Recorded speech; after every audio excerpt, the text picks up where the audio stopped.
Hello everyone, welcome to our channel. As you know, we have started chapter of class 8 history chapter 1 how, when and where. Last video में हमने पढ़ा था surveys become important कि surveys important कैसे बन गए and surveys में क्या क्या होता था, ये मैंने आपको बताया था लास्ट वीडियो में। इस वीडियो में मैं आपको बताऊंगी कि जो ऑफिशियल रिकॉर्ड्स थे, जो रिकॉर्ड्स राजा महाराजा या ब्रिटिशर्स ने बनाए थे, वो हमें क्या नहीं बताते। ऐसा तो बहुत बार होता है कि वो हमें सब कुछ बता देते हैं, बट कुछ कुछ जो चीज़ें होती हैं वो हमें रिकॉर्ड्स नहीं बताते। अब स्टार्ट करते हैं कि रिकॉर्ड्स हमें क्या नहीं बताते। From this vast corpus of records, we can get to know a lot, but we must remember that these are official records. ये इतना बड़ा जो ढेर लगा हुआ भंडार है रिकॉर्ड्स का, इनसे हमें बहुत कुछ मतलब कि एक हद से ज़्यादा जानने को मिलता है, लेकिन हमें ये याद रखना चाहिए कि ये ऑफिशियल रिकॉर्ड्स हैं। They tell us what the officials thought, मतलब कि ये हमें वही चीज़ें बताते हैं जो उस टाइम के जनरल्स, राजा महाराजा, मंत्री ये वो सोचते थे। व्हाट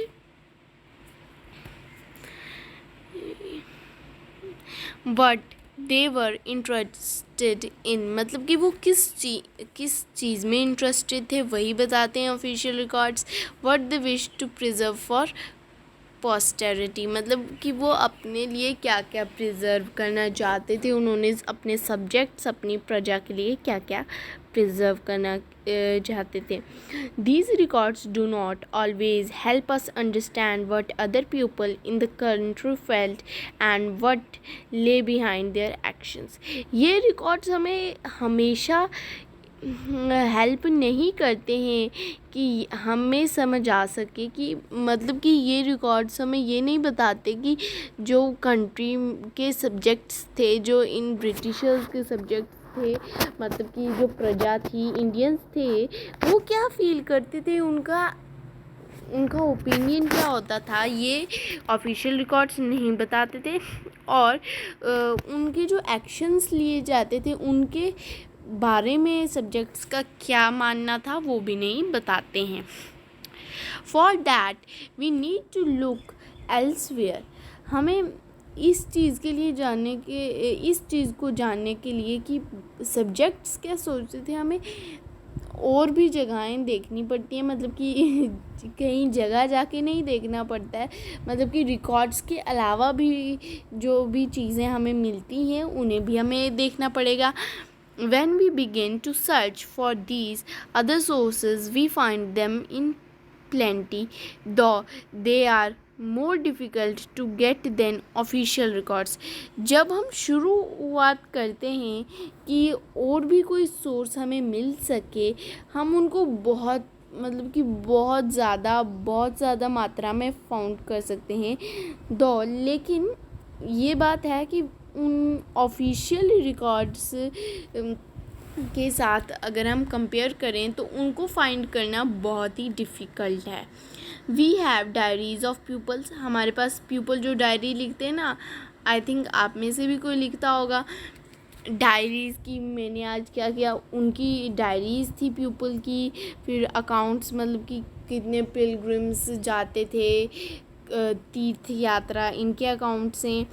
फिर ट्रैवलर्स जो ट्रैवल करते हैं उनके भी अकाउंट हैं। ऑटोबायोग्राफीज़, मतलब कि इम्पॉर्टेंट पर्सनालिटीज़ जैसे जवाहरलाल नेहरू हो गए, गांधी जी हो गए, इनकी पर्सनालिटीज़। और पॉपुलर, मतलब कि बुकलेट्स बहुत पॉपुलर जो उस टाइम पे होती थी, जो लोकल बाज़ार में बेची जाती थी।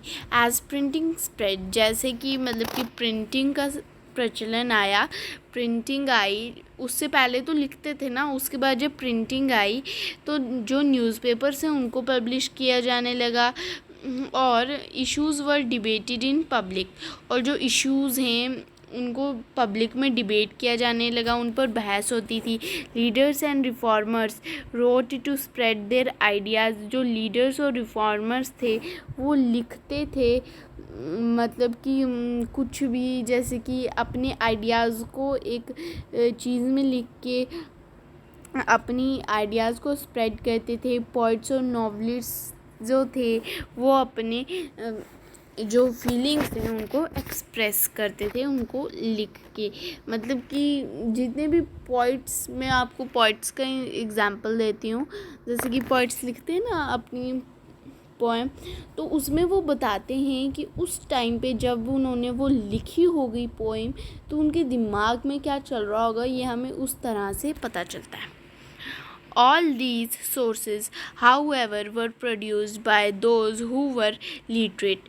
जो ये सारे sources हैं ये उन लोगों के द्वारा प्रोड्यूस किए जाते थे जो पढ़े लिखे थे, जो literate थे। From these we will not be able to understand how history was experienced. इन चीज़ों से हम ये नहीं पता कर सकते, हमें ये समझ नहीं आ सकता कि हिस्ट्री कैसे एक्सपीरियंस थी और कैसे जी जाती थी। मतलब कि जो ट्राइबल्स और पीजेंट्स थे उन्होंने हिस्ट्री को कैसे एक्सपीरियंस किया, उनका क्या एक्सपीरियंस था और कैसे वो जिए उस हिस्ट्री में। The workers in the mines और the poor on the street. जो वर्कर्स थे माइंस में रहने वाले या पुअर्स स्ट्रीट्स पे, getting to know their lives is the most difficult task.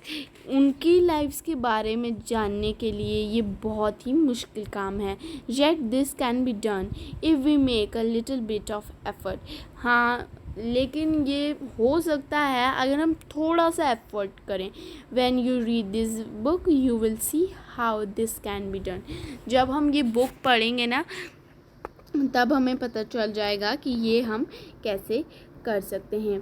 तो ये वाला टॉपिक हमारा कंप्लीट हो चुका है, हमारा जो चैप्टर है वो फिनिश हो चुका है।